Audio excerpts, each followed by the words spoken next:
The morning fog of Lorraine rolled thick across the fields on September 19, 1944, swallowing sound and sight until the world seemed muted. Out of the mist came the hulking silhouettes of German Panthers, the armored pride of the 113th Panzer Brigade. Their steel tracks ground the earth with confidence, their crews certain that nothing the Americans fielded could stop them head-on. The doctrine drilled into them said victory was inevitable when Panthers advanced in formation. Yet hidden in that gray veil was a predator they had never been warned about, something that didn't fit any recognition manual or battlefield briefing. Then, cutting through the silence, came a strange, high-pitched whine. It wasn't the deep growl of a Panther engine, nor the familiar rumble of Shermans. It sounded almost like an aircraft diving low, unnatural for anything on tracks. German gunners snapped their heads toward the noise, but before they could traverse their turrets, flashes erupted. Panthers burst into flame, their armor pierced by unseen shots delivered with impossible speed. The crews shouted in disbelief. Enemy vehicles shouldn't have been able to strike and vanish so quickly. In seconds, their battlefield dominance was crumbling, and for the first time they realized the hunters had become the hunted. 2 years before that foggy morning in Lorraine, across the Atlantic, a handful of American officers were dissecting the stunning success of German blitzkrieg. In 1940, Poland collapsed in weeks, France in mere days. The Wehrmacht had proven that mobility, speed, and concentration of force could shatter even the strongest static defenses. Among the observers was Lieutenant Colonel Andrew Bruce, a cavalryman by training who understood the battlefield value of swiftness better than most. Where others saw terror in blitzkrieg's storm, Bruce saw a lesson. Don't fight the Germans on their terms, outthink them, outrun them.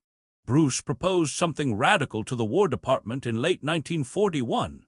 Instead of matching Germany's heavy tanks with equally massive machines, America would build hunters, vehicles that struck like lightning, killed quickly, and vanished before the enemy could respond.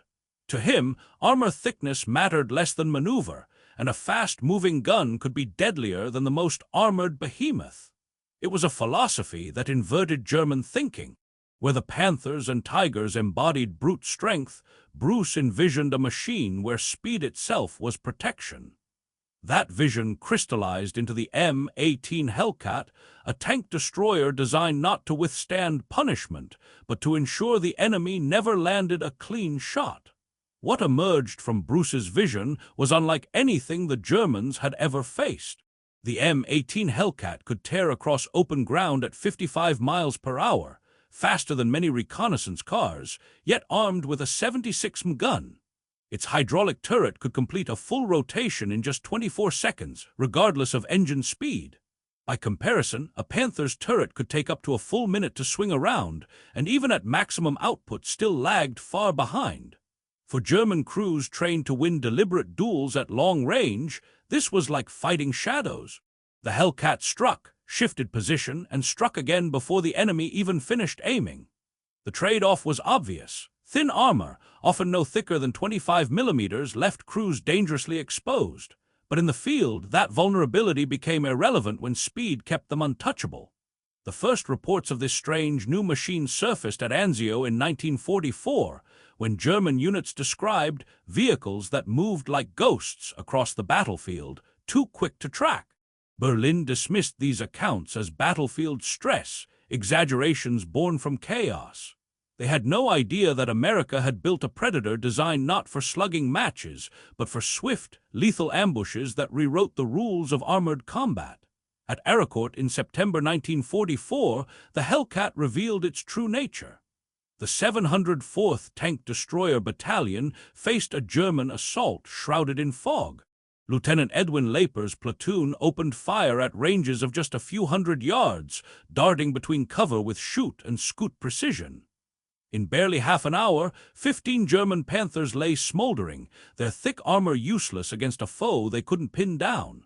One Hellcat commander, Sergeant Henry Hartmann, destroyed 6 tanks in rapid succession, each time relocating before return fire could touch him. For the Germans, it was a nightmare. They were being dismantled by machines that seemed to appear and vanish at will.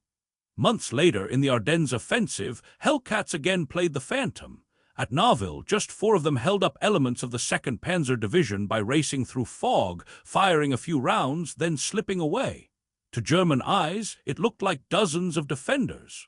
The delay bought the Allies precious time to reinforce Bastogne. American crews summed up their creed simply: shoot fast, move fast, think fast. German countermeasures, pre-positioning turrets, relying on infantry rockets, never closed the gap. Their heavy doctrine couldn't compete with American speed, and frustration mounted with every failed engagement. The Hellcat's impact didn't vanish when the war ended. Its philosophy, mobility over armor, reshaped armored design across the world. The French built the AMX-13, compact and agile. The Italians fielded the wheeled Centaur, fast enough to redeploy across a battlefield in minutes. Even Germany abandoned its obsession with heavy steel, producing the Leopard 1, a tank that prized speed and firepower over the ponderous weight of its wartime ancestors. The lesson was clear. In modern war, survival belonged not to the slow and strong, but to the swift and adaptive. For the men who crewed the Hellcat, survival was personal.